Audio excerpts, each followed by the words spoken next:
The Gospel for the third Sunday of Advent is found in Luke. The crowds asked John the Baptist, "What should we do?" He said to them in reply, "Whoever has 2 cloaks should share with the person who has none, and whoever has food should do likewise." Even tax collectors came to be baptized, and they said to him, "Teacher, what should we do?" He answered them, "Stop collecting more than what is prescribed." Soldiers also asked him, "And what is it that we should do?" He told them, "Do not practice extortion, do not falsely accuse anyone, and be satisfied with your wages." Now all the people were filled with expectation, and they were asking in their hearts whether John might be the Christ.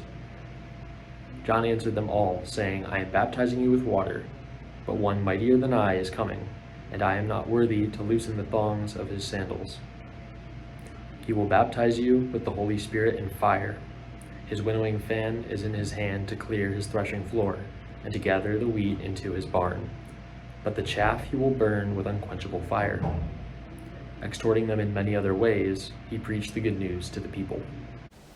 John the Baptist is back in this Sunday's Gospel for the third Sunday of Advent.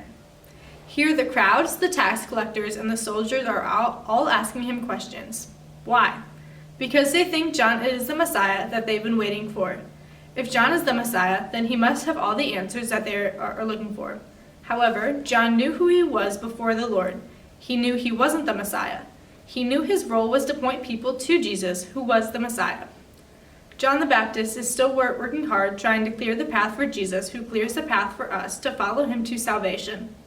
Finally, this gospel also reminds us of the generous nature of the Advent season. Please consider sharing the blessings that the Lord has given you, whether it be through your time, your talent, or treasure.